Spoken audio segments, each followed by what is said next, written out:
And perhaps the appropriate starting point, you came in from,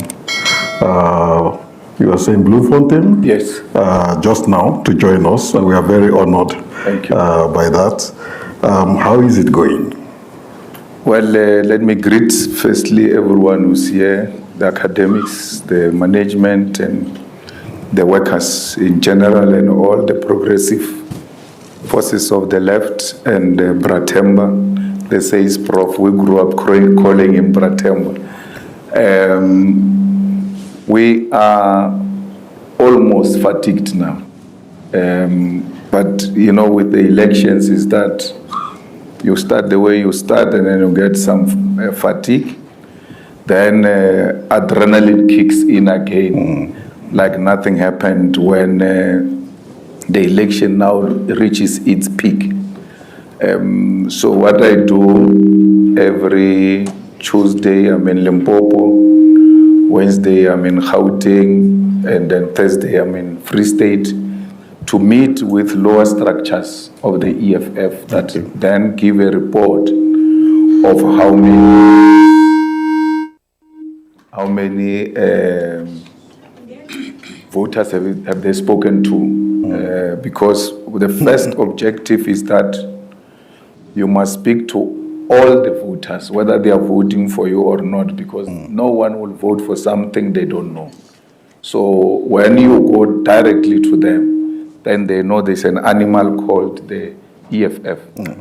Because we are fighting against an organization that survives through brand. It has got no face, it has got no clear program of how they are going to take us out of this crisis. But the brand is what helps them. So in the rural areas, they confuse the concept politics or ANC for being a synonym for politics. So when you say anything politics, they hear you saying ANC. So that's why even when they protest, they ban the IEC tents. Because IEC is politics and politics is ANC. So we need to go into the villages and then, till the ground and then convince our people that there is an alternative to what they think it is the only option. Okay. There's a lot which is said about the urban-rural divide that seems to be emerging in this process. Maybe more sharply now than in previous elections. And are you suggesting in that case that part of your concentration is on that rural electorate? And what kinds of political education are you undertaking? Well, we have managed to push them into the rural area. So they are no longer enjoying support in the urban area. And therefore, because they are in the rural area, we have to go there because we cannot leave the ground only leaning towards the ANC. So we have to go and contest them in their own ground. If you listen to the recordings of the NEC of the ANC, the election person of the ANC says we need to get 80% in Limpopo, 80% in Mpumalanga, 80% in Eastern Cape. That is a rural vote. So if it comes 80% and it finds some percentages in the urban, they are still going to be at 57%.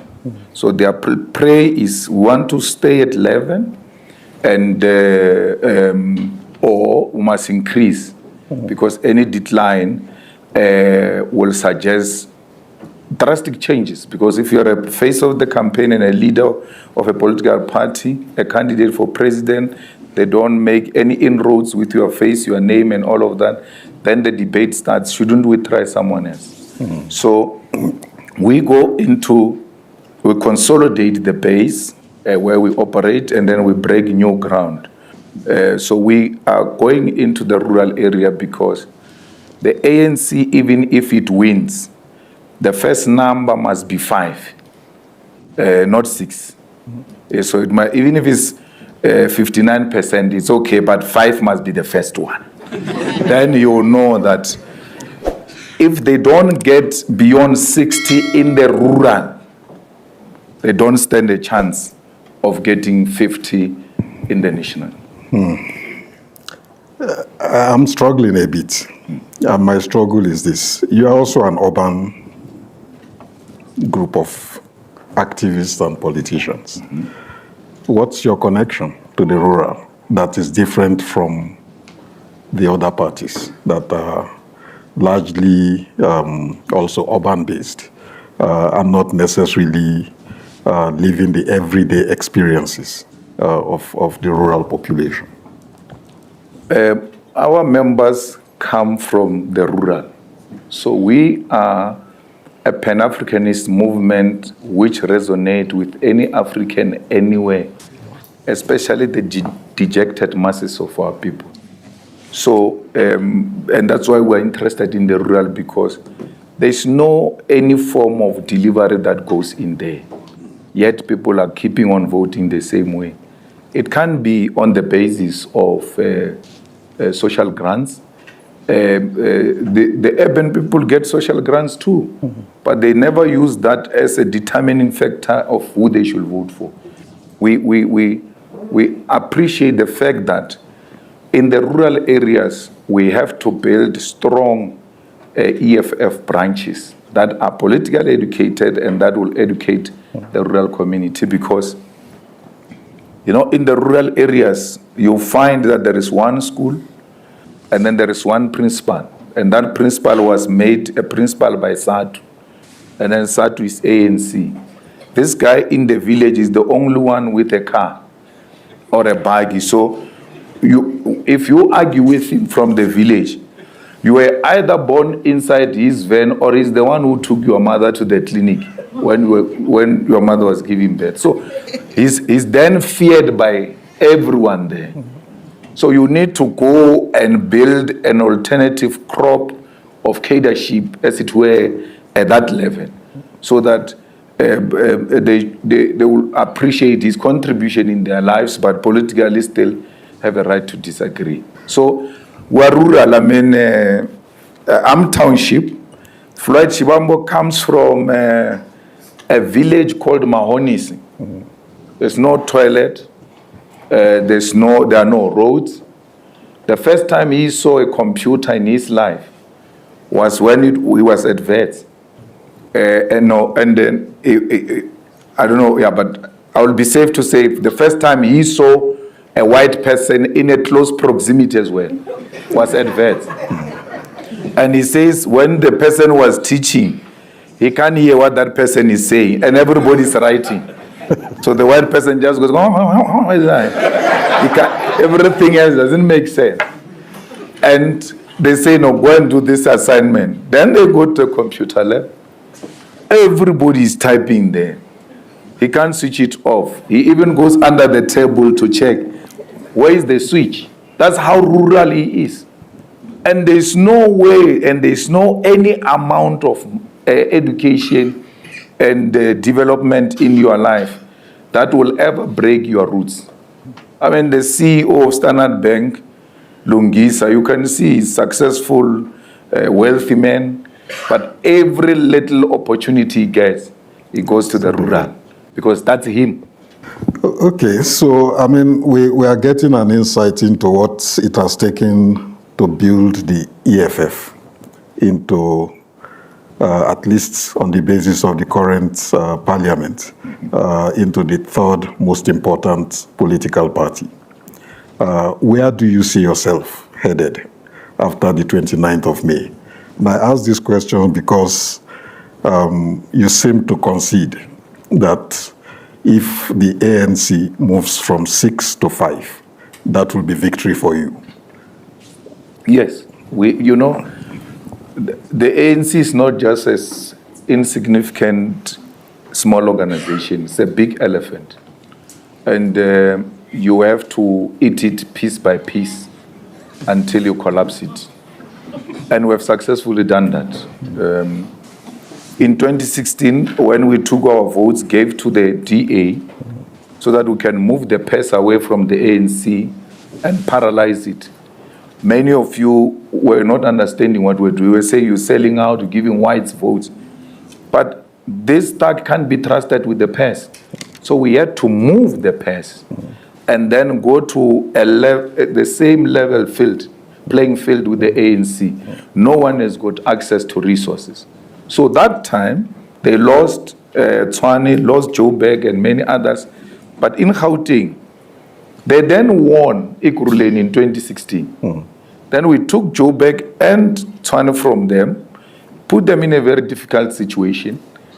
When we went to 2019, they were rescued by Ekurhuleni because they were still governing in Ekurhuleni. That's how they got 50%. Then we went beyond 2019 to 2021. They lost Tshwane, Joburg, Ekurhuleni, and Mogale City. So these are the biggest cities of Gauteng.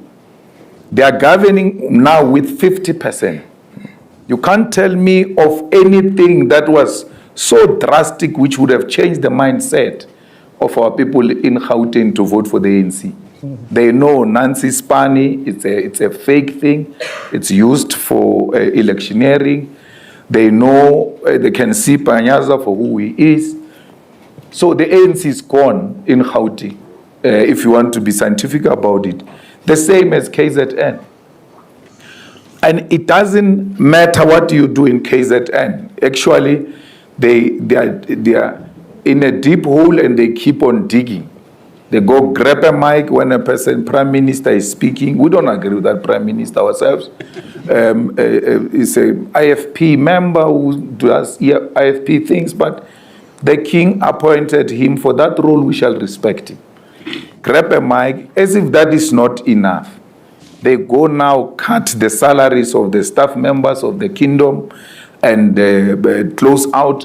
So they are, and I would have asked the question if I was in their party as to how does this act help us to gain votes? Because we're in an election, we're grabbing mics, grabbing salaries of an old man who has served King Zwelithini. And he's not just a praise singer. That is a walking library of the history of the Zulu nation. So as he does the praise singing, he narrates the history of how, the lineage of how that nation came about. And you see him as an ordinary person who can just violate in front of the people. So Mtolo or Duma are not doing anything to help the ANC because therefore, that is the second biggest voting population. The ANC is not getting anything there. And then you take the Western Cape, whether you bring Ibrahim Rasool, they announced they're going to announce the premier candidate. 2 minutes, they ran away. They're no longer announcing premier candidate of the Western Cape. It is not going to help them. And neither is the DA going to be helped in the Western Cape. Okay. So through that, then you're bringing them down, if not out. So we are alive to the reality that we are faced with a serious task ahead of us, and it's not going to be an easy thing. So we make calculations. That's why we're not fanatics in our approach. I mean, this audience will probably be justified to be a bit worried, listening to what you just said. So we understand that part of your strategy is gradual erosion of the base of an historic party to prepare the ground for you to provide a meaningful alternative to the people. And people would look at Tshwane and the coalition you entered into. And many will say that it wasn't working. How many mayors did we have? How many evidences of instability in the municipal governance system have we seen? And is there a danger in your strategy, logical as it is from your point of view, that we might end up in a situation of serious national instability? I don't know which coalition, Prof, you are speaking about in Tshwane, because we have never been in a coalition in Tshwane. We supported the DA in 2016 under Solum Simang. And then in 2021, the coalition, the Moonshot coalition, they call it that now, won the Tshwane municipality. And it has always been them. We're not part of that. We were in Ekurhuleni, where we agreed with the ANC. They said they want to be mayors of Joburg and Ekurhuleni, and then they will give us seats. We said, no, we are taking Ekurhuleni, you're taking Joburg. So that whatever ANC does, it will never correct itself. But we were looking for opportunity where the EFF will demonstrate in a practical terms how it governs, what kind of leadership do we have in the EFF, but equally to accumulate the necessary experience for governance. And they refused, and we said, okay, let's go and choose mayors from small parties. So you choose which one you want. Ekurhuleni, it's yours. You choose who you want, because we can't vote for you. Then you choose in Joburg who you want. We concentrate on that. That's what we did. Then we went on with that. The ANC went to complain that these guys are outshining us. And they said, if you allow this coalition to go on, there will not be anything left of the ANC in Ekurhuleni. I mean, we were working in such a way that when you report any matter of service delivery, in less than 24 hours, we're resolving it. I remember the ward council of the ANC blocking the EFF MMC who went to unblock the sewer. She said, I love this sewer alone, leave it alone. Why? Because she had to choose loving sewer or hating the EFF. That's how much you cannot give us. And that's what we're looking for. You can't give us an opportunity, and South Africans don't get to appreciate that we are what they've been waiting for. So if it came to it, elections on the 29th, we get a situation in which there is not a single party that has even the 5. And I've watched some of your interviews. This question has been posed to you. What will be your approach to ensure that whilst pursuing your agenda for change in the governance of the country, you also ensure national stability?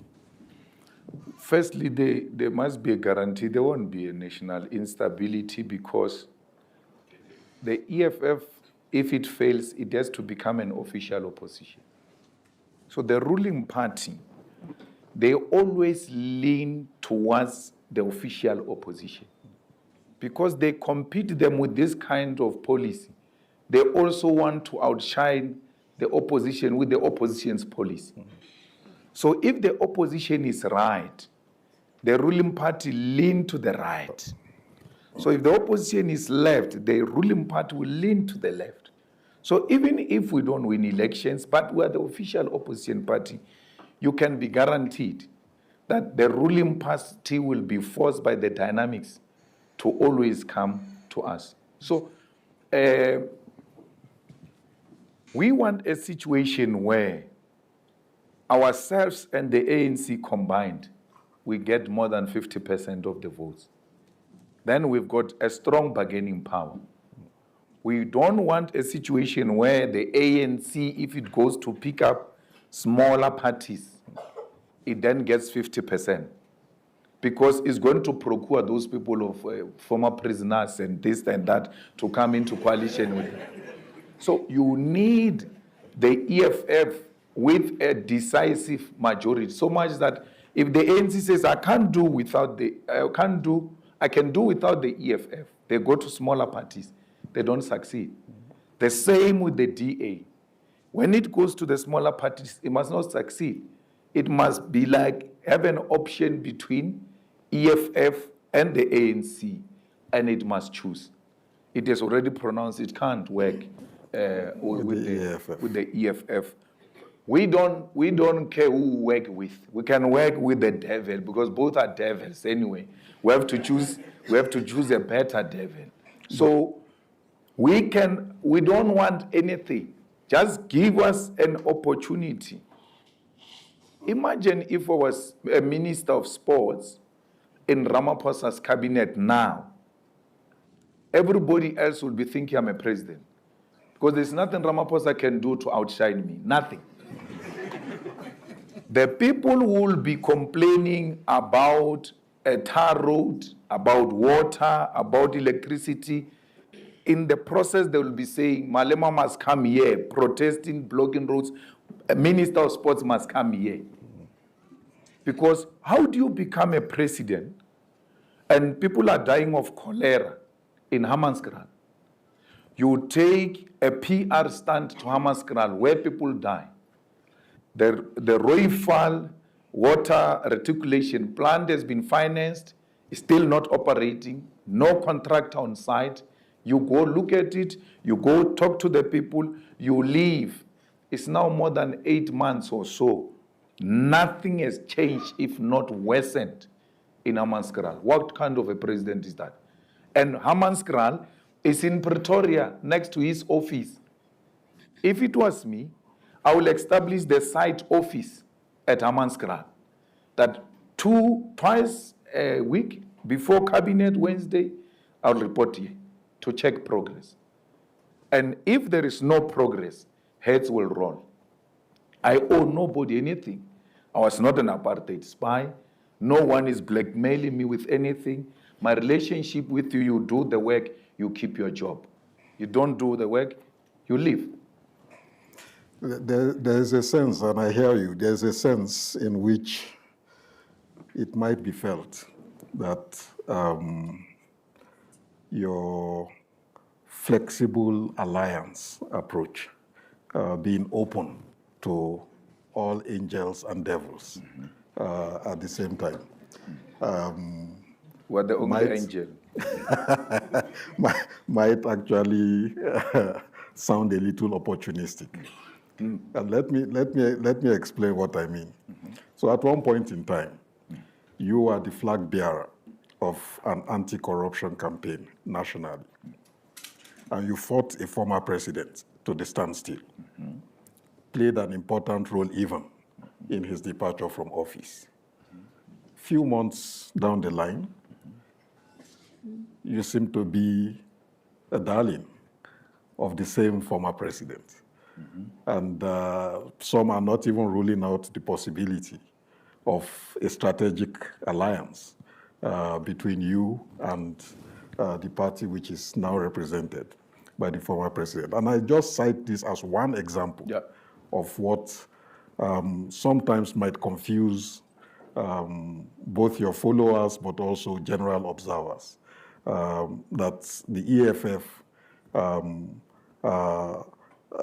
in a sense, your trademark is protest, which you do well, disruption, and I've been in 2 or 3 zonals where you've been very actively disrupting. And at the end of the day, it's an opportunist game. The EFF is not ready for government. The EFF is more than ready for government. We've been government in Ekurhuleni, running billions of budget. No single cent went missing till now. Ferial would have written big articles about it. If she gets 1 cent missing, she will go. She's waiting for that opportunity. She never writes anything good about the EFF. Wait for that day. It's as if she doesn't know we're in Ekurhuleni. The day we make a mistake, she's coming. Now, you might think that our strategy is not working. Our strategy is working. Let's look at the 2016 strategy when we gave it to the DA. We gave it to the DA in Johannesburg. And we knew they will never pass budget without us. And we said, we're not taking anything. Take all the positions. What is opportunistic about that? Then when the budget came, we said to Mashaba, include in the budget in sourcing of workers, security guards and cleaners. And he refused. We said, the budget won't pass. We won't vote for it. And then it went first time budget. We didn't vote. He didn't get the necessary quorum. It failed. He had to come back to negotiate with us. We said, put the workers, insourcing of the workers in the budget will pass. He put the insourcing of the workers in the budget, and the budget passed. Now, today he wants to be intellectual about us and think he's smarter than us, says he insourced the workers. Again, Ferial doesn't ask him the question, show me that policy of the DA in 2016, which you are implementing. You are purely implementing the EFF policy because DA has never had, even now, a policy to insource workers.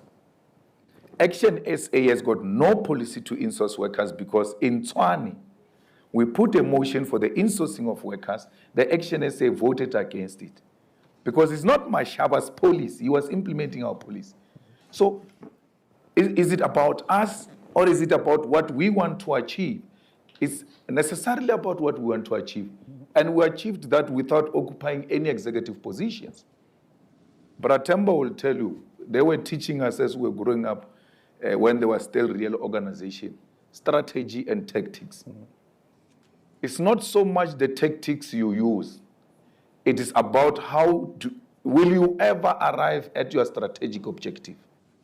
We're going to kiss a lot of frogs on the way to obtaining the strategic objective of the EFF, and that is not opportunism. So, President Zuma, it's a PR exercise, you know. I think he's doing these things for what they are. Like, he will never accept to be a member of parliament. And I don't need him to say that. You ought to know on your own that once President Zuma signs oath of office, not oath of office, that thing that they say, help me God, once he takes an oath as a member of parliament, he has accepted a junior position. Therefore, he loses the benefits of a former president. Not after spending a day. Once he says, help me, God, he'll be asking God to help him for those cars to go away outside. The whole motor gate, once he does that, the whole motor gates leave. So who will want to do that? I don't think. And now they're really playing into his hands, and he's got them. So you saying I'm being friends with President Zuma? No, I have nothing to do with him. They are fighting each other there. It works for me. Let me go this way.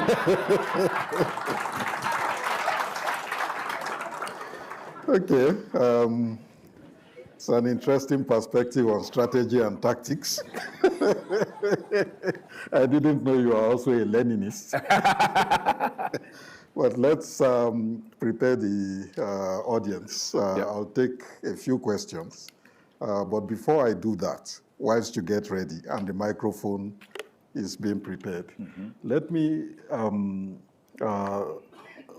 pose a question around something which I found curious in your manifesto, which is the future of provincial governments. Yes.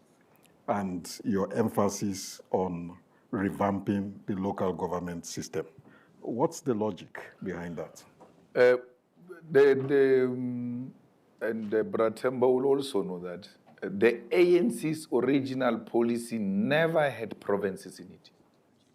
We've always strived for the establishment of a unitary state and do away with the homelands. When they were negotiating in CODESA, and the IFP was refusing to participate, with clear demand that KwaZulu-Natal must be demarcated as a province. The provinces came as a compromise. So now they want to operate as if provinces have always been their strategic objective. They forget it was a tactic to get the IFP into elections, then have a peaceful South Africa, show black and white how we're going to govern and all of that. Once they come down, we go back to our original position. I want you, School of Governance, to tell me, because I'm still struggling with that. What is the role of the Premier? What does he do? What is the role of the MEC of Education? Because the syllabus is national.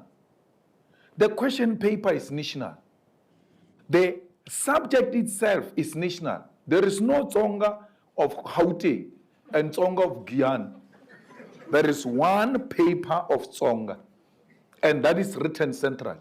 So what is this person doing? He's an inspector.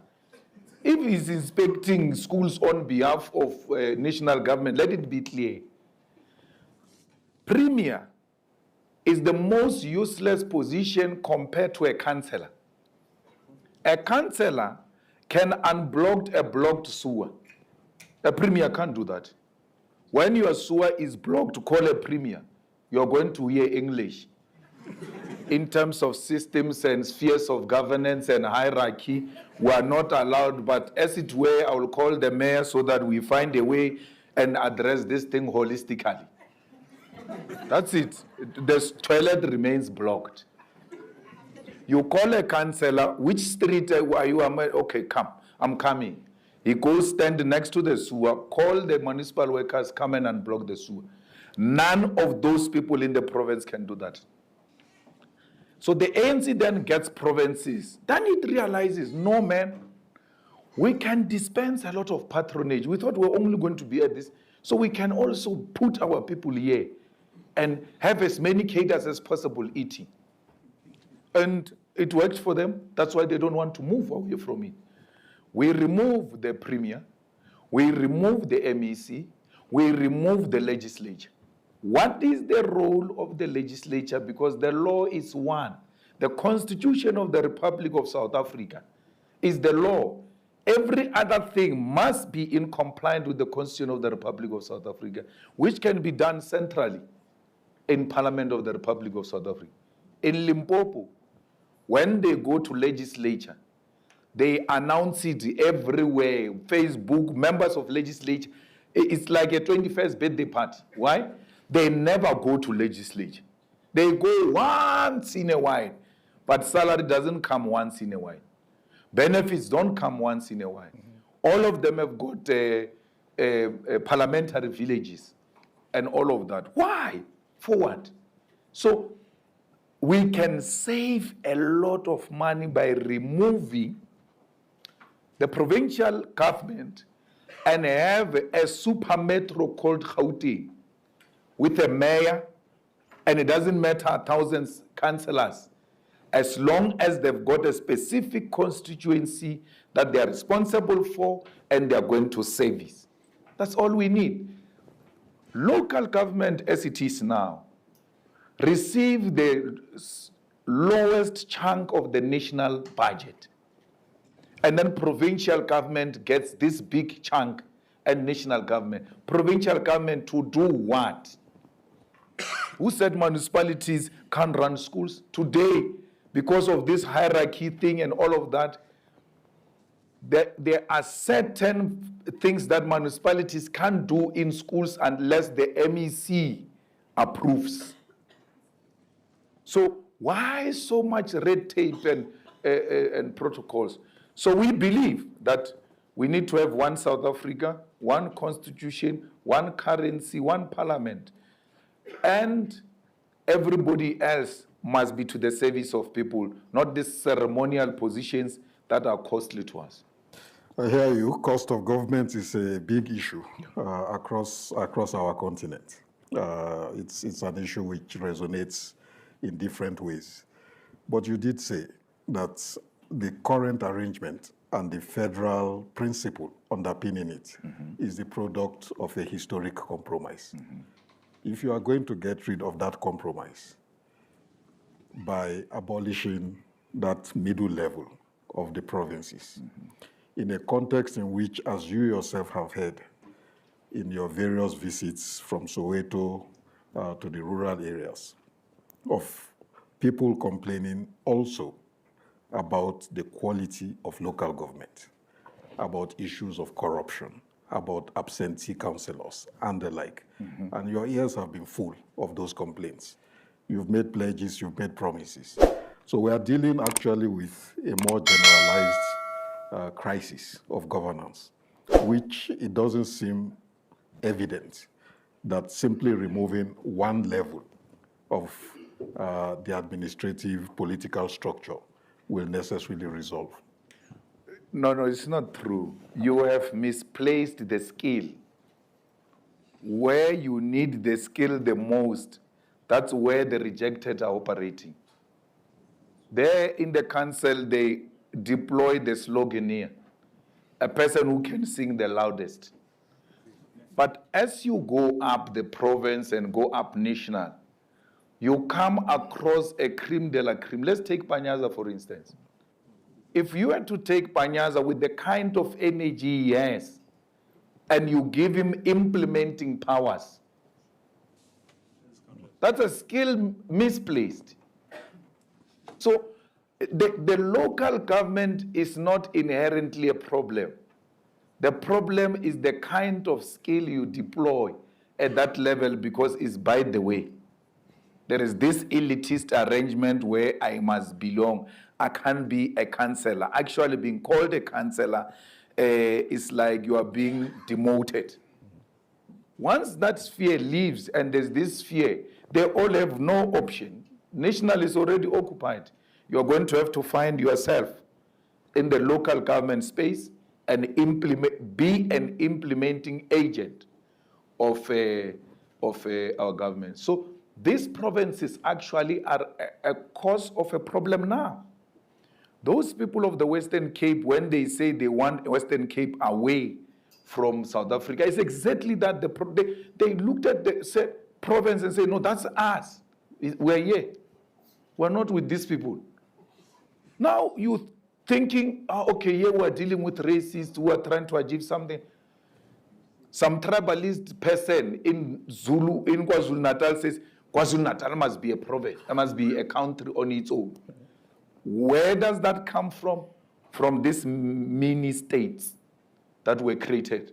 So people think like, if we can have a premier, we can have a president. So we can do our own thing. People must know there's no land of the Zulus, there's no land of the Xhosas, there's no land of the Pedis. This land belongs to South Africans, and they can settle anywhere they want.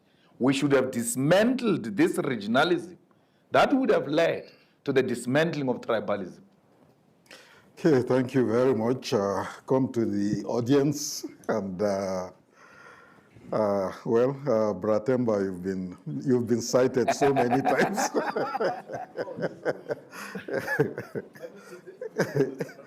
Yeah, I will go around. Please start with Bratemba, and then I'll walk backwards. CIC, thank you for your presentation. I just wanted to share with the audience your policy-making processes within the EFS, because there's often a perception that, there are the problem in this country is not the absence of policies, but it's implementation of new policies that the various parties are advocating. So can you just educate us about how do you formulate policies within your party so that by the time if you get elected, you'll have policies that will address the needs and challenges facing the nation? Thank you. May I ask you to warehouse that? And I take two more. Then I have to get this facility. Yeah, okay. Thank you very much. Let me humble myself before the attendees of this convention. I have a question that I would like to ask based on the Constitution of the Republic of South Africa. Now, in Section 217, if I'm not mistaken, it talks about when the state contracts for goods and services, it must do those things fairly and equitable. But we are the most unequal society. Now, the preamble of the same constitution then says we must heal the divisions of the past.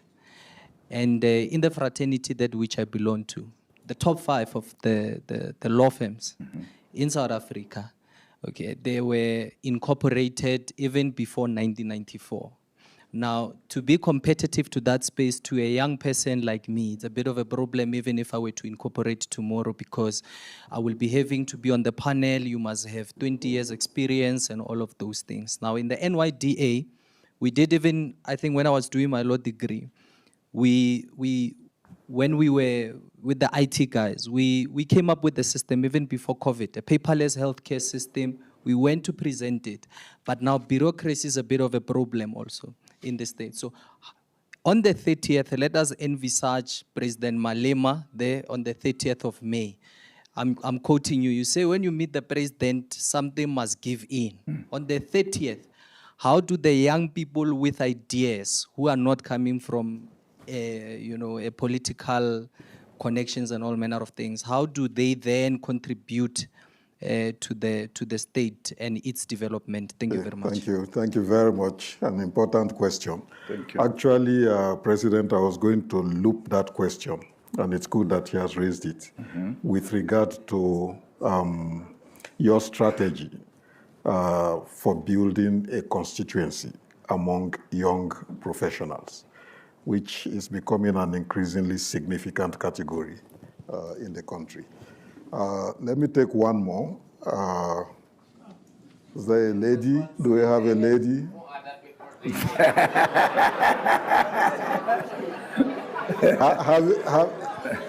Have a seat. Have a seat. That's right. Thank you very much. I just want to ask a simple question. Yeah, I love you, Mr. Julius Malema. My name is Floyd.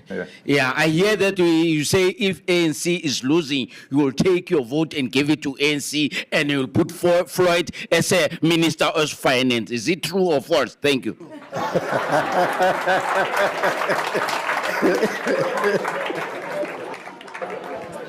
Tell them to introduce themselves. Okay, thank you very much. I think those are substantive questions, and as many people as want to contribute will be given the opportunity to do so. Yes. So please don't get agitated. Yeah. We've taken 3 questions. We'll come back to the president and get his response, and then we'll open up for another round. Thank you very much.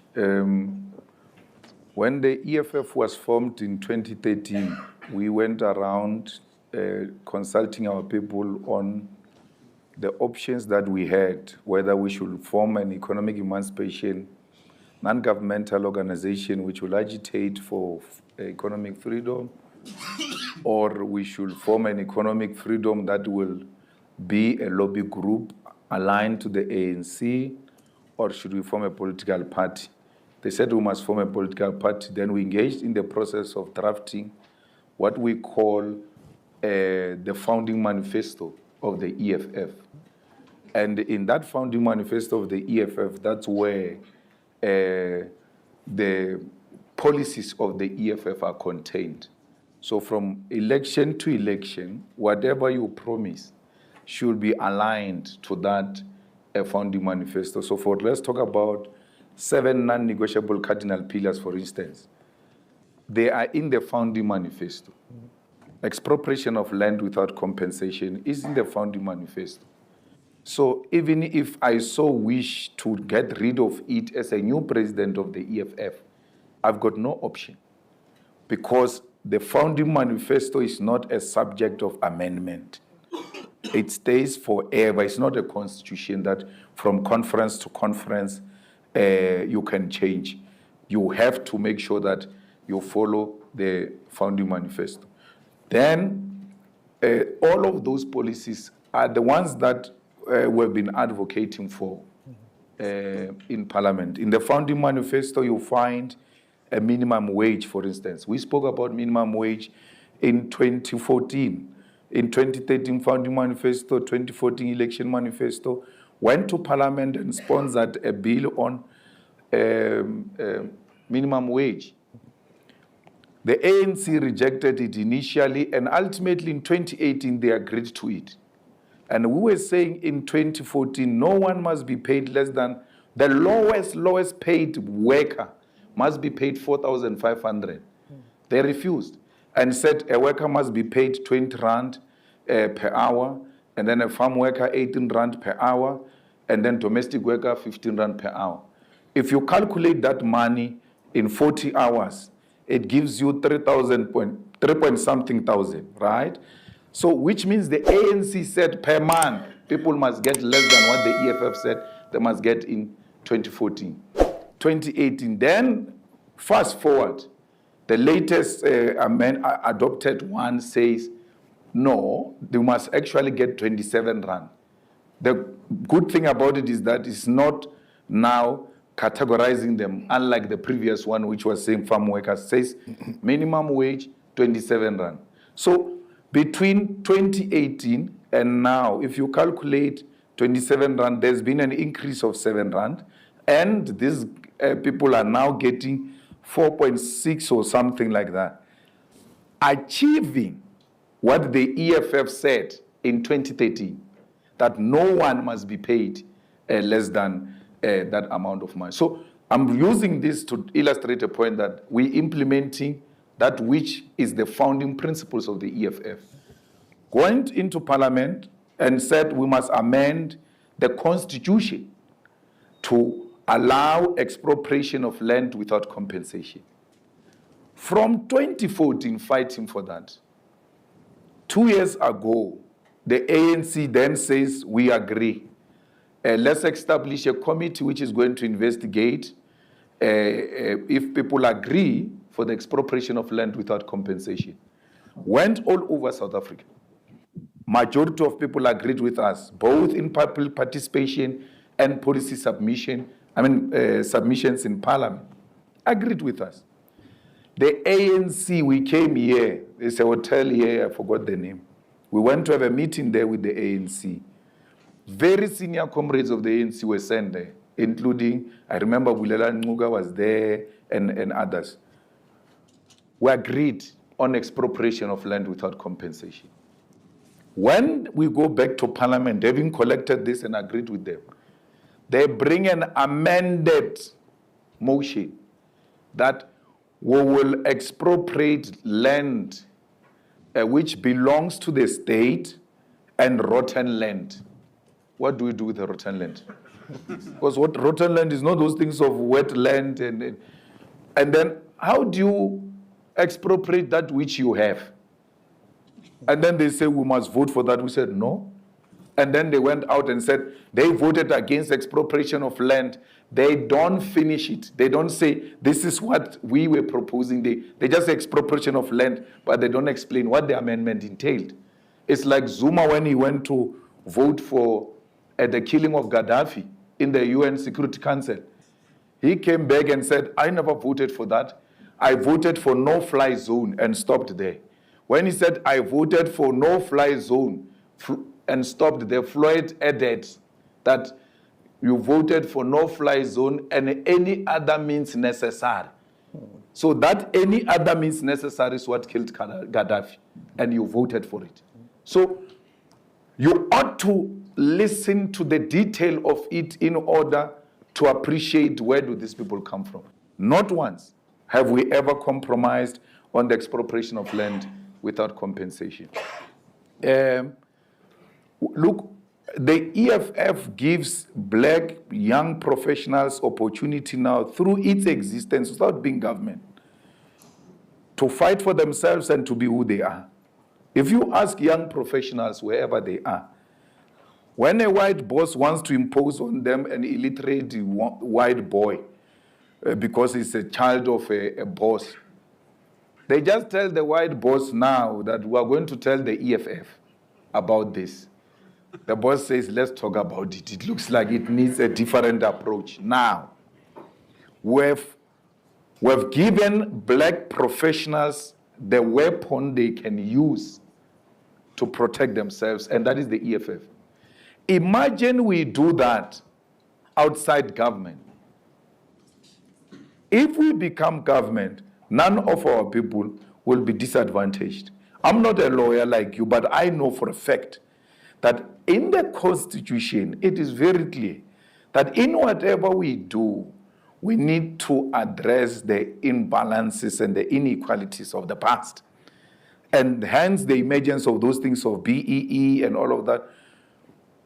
You cannot address South Africa's historical problem without addressing the empowerment of those who were rejected by the system, because it was a deliberate thing to keep you out. It must be a deliberate thing to bring you in. So you were not out by coincidence. Someone sat down and said, black children must not be taught mathematics because they will not have anywhere to use mathematics. And he was right. Verwoerd, I almost said Van Riebeeck, Verwoerd, same thing. Now, Verwoerd says, what are black people doing with maths? They can't use it anyway. He's right. Maths equals to high jobs and high opportunities. And high jobs and high opportunities were reserved for white people. So even if you pass maths, where are you going to go? And you can't go and work outside South Africa, because once you do that, you are a terrorist in consequences. Even when you are just living professional, you get accused of being a terrorist. So they knew you were stuck here. How do you address that? You have to give these black people that which white people denied them. You have to make maths compulsory at school, and not maths literacy, mathematics, and say to them, I don't care whether you pass it or not, as long as once in your lifetime you came across calculations, then you will calculate life.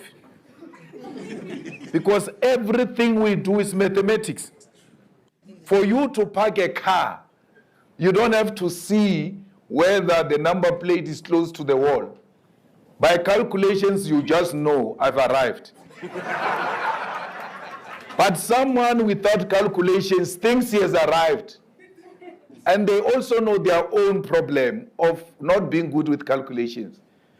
They don't switch it off when they park it. They put it on neutral, handbrake, get out to go and check if it's not hitting the wall and there's still a space. He goes back again to drive it a little bit. But a person who can think and calculate knows, this is how I move. So we were denied the ability to stretch our brains and contribute to the geography of knowledge, because they didn't want us. So unlike Ian Smith in Zimbabwe, Ian Smith had no option. There were few whites, and the economy was too big. Therefore, he needed extra hands to help him to build the Zimbabwean economy. And he was not going to build it with illiterate people. Hence, he educated everybody. There was no Bantu education in Zimbabwe for black African Zimbabweans, unlike us. White and black in Zimbabwe learned the same education. That's why sometimes you want to hate them or like them. We all often say Zimbabweans are educated, because their education system has always been for all. So we need to deliberately empower people. The ANC made a terrible mistake in 1994. They gave us RDP houses. They should not have given us RDP houses. They gave us that white T-shirt, which had two doves of peace. And then they made us sing some songs. South Africa, we love you. But we're singing for peace. How do we sing for peace? We're not fighting with anyone. What is that? Then after they gave us T-shirts of peace, they gave us T-shirts of Masakan. There was something called Masakan. They bombarded us with those things. Hey, when you are still saying Masakan, they said, boom, RDP house. Had you given people free quality education in 1994, 30 years down the line today, they would have built their own houses. They would not have required an RDP house. Why?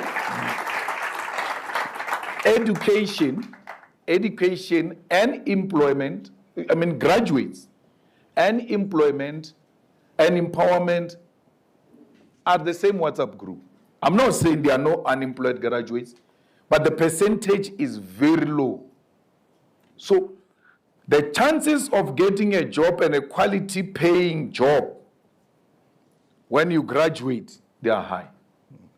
Education should have been, and painfully so, the ANC had a banner in 1994 that said free education. Said that. And they never implemented that. Kids had to be short here and all of that because they are asking that which was promised to their parents.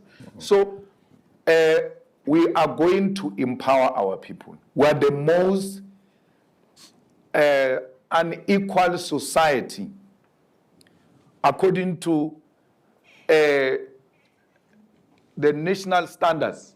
If you were to compare South Africa to other countries, we're number one because we have not resolved that issue. So the Gini co-effective competent, the Gini competent says the equality is between 0 and 1. And when you are close to 1, it means you are the most unequal society.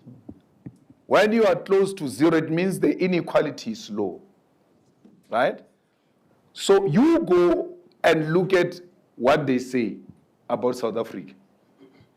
We are at 0.67, close to 1. And then all African countries that you want to speak bad about because you want to hate them. Not all, majority of them, majority of African states that were told are dysfunctional are actually at 0.5 something. They don't go close to 6 when it comes to equality in their own countries. So you can never resolve the issue of a historical disadvantage if you don't involve the deliberate empowerment of our people and address the inequality that exists in South Africa. And you can't address it by wanting to be nice to everybody. You have to take a firm decision. White people don't have a problem with that, by the way. White people just want to know where they stand. The leadership has to take a decision and be firm on its decision. When we were firm on BEE, there were a lot of millionaires in the township. Until this guy came. And every deal, from Tabo's time to now. I mean, if you say the problem is Zuma, where are the Saki Matozomas of this guy? Of the current guy? Mzikumalo of this guy? Where are they? So the guy just came and engaged in an anti-black economic policy. And that's what we are subjected to now. So EFF appreciates that, and in its manifesto, it's very clear. We want to empower the oppressed, and the oppressed are those who are excluded from the economy. Young professionals, their home is EFF. In the EFF, we know that professionalism is accompanied by education. So you have to be educated. That's why we fight for free education and get a proper quality paying jobs. And at the center of the EFF policy-making process, its input in parliament and its articulation in society, the EFF has always put the interest of young people forward, especially young black African professionals. They are our constituency. Well, I said again, I never said Floyd must be a minister of finance. I said, they said, okay, what if you are a deal breaker because it looks like you want to become the deputy president at all costs? Then I said, I have no problem. If I am a problem, I will pull back. But I will not accept anything. I'm accepting that I can't be deputy president in this deal. Let me pull back because Malema can't be a deal breaker. As long as the EFF is there, and I know when the EFF is there, we'll get what we want. I will pull back. Since you are pushing me out of the presidency, I will not accept anything less than Minister of Finance. And that Minister of Finance is Floyd Shivambu, because he's got every quality you can think of to become a Minister of Finance. Then Gwede Mantashe says, yo, you put Floyd Shibambo, Minister of Finance, there's going to be looting. That is a person who walks around with looting of Busasa cameras in his stomach as he moves around. He thinks he can educate us about looting. Look at Minister of Finance now, and Ferriel will know this. He had admitted to stealing the workers' money when he was in the union. He admitted to that. Actually, when the scandal broke, right, he was something deputy, what. He had to resign because of that scandal, a junior position because of that scandal. He comes back on a senior position of finance with this kind of clout that he's got and which he has never denied when he was a unionist. So what are you talking about?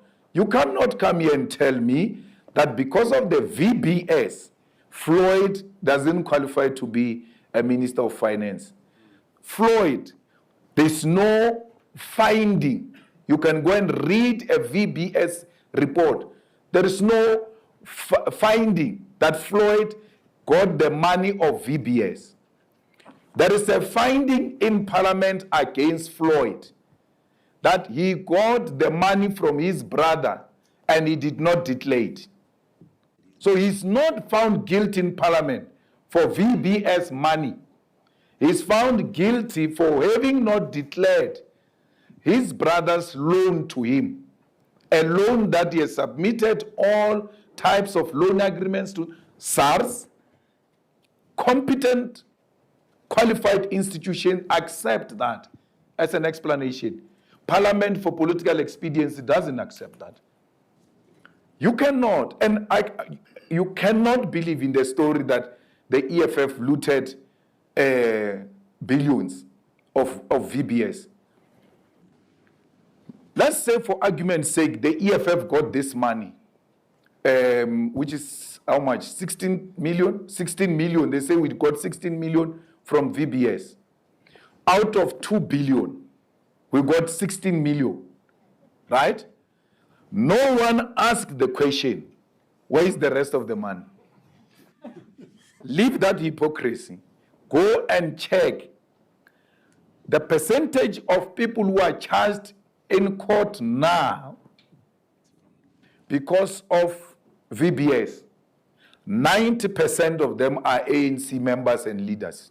No single EFF leader, including the treasurer of the ANC in Limpopo, Denny Musiza, is charged for VBS. No single leader of the EFF has been charged for VBS. No, you can't be financed VBS because the VBS was the work of the intelligence to discredit the good image of the EFF because they could not falter it politically and spread that in the media.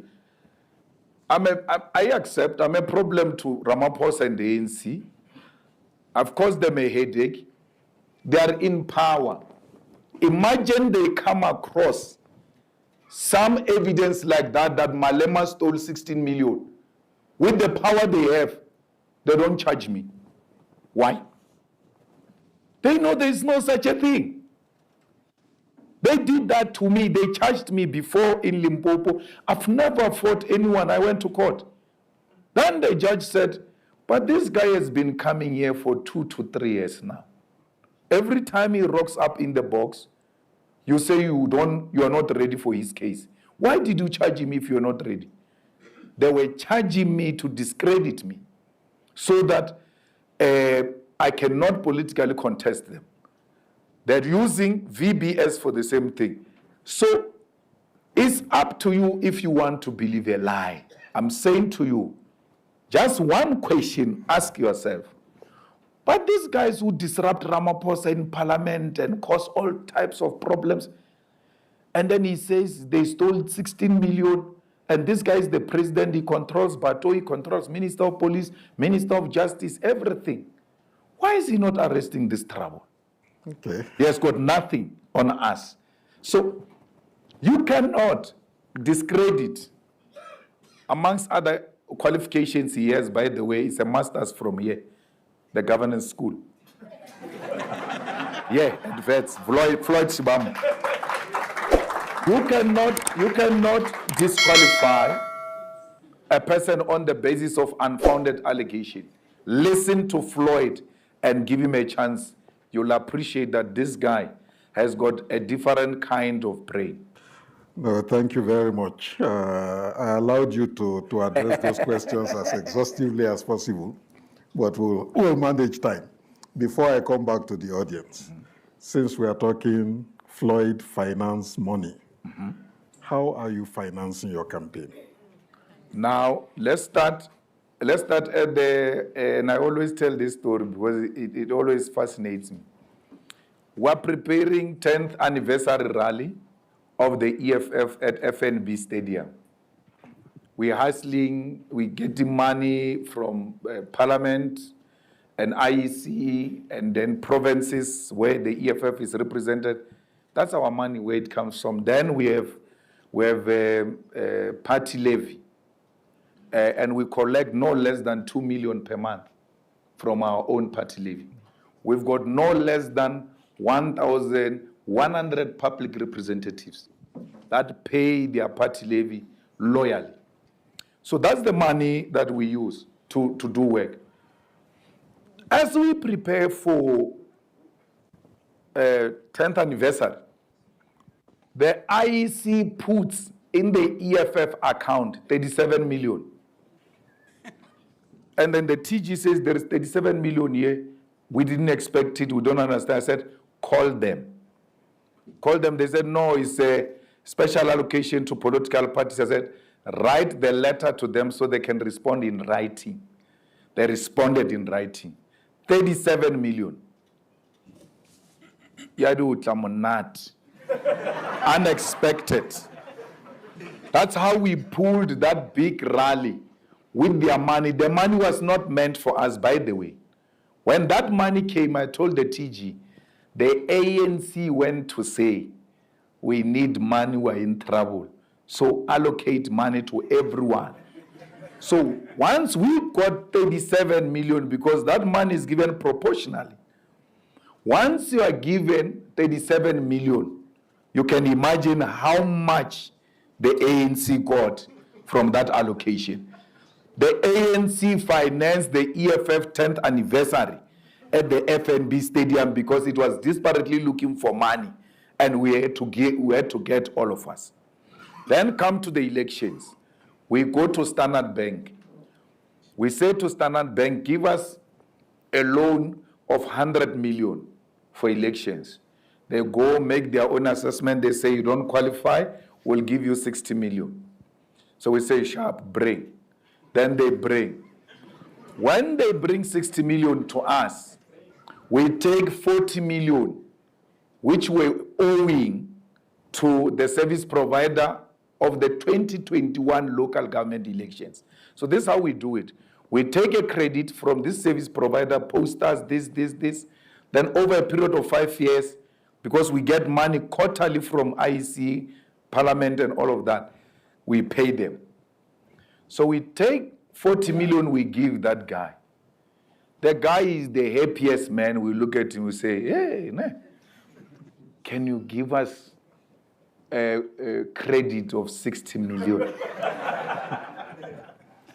You are not going to use anything. Here's the money, 60 million. The guy approves. That's how you see all of these posters. It's as a result of a loan that we asked from Standard Bank. We went back to Standard Bank a month or so ago.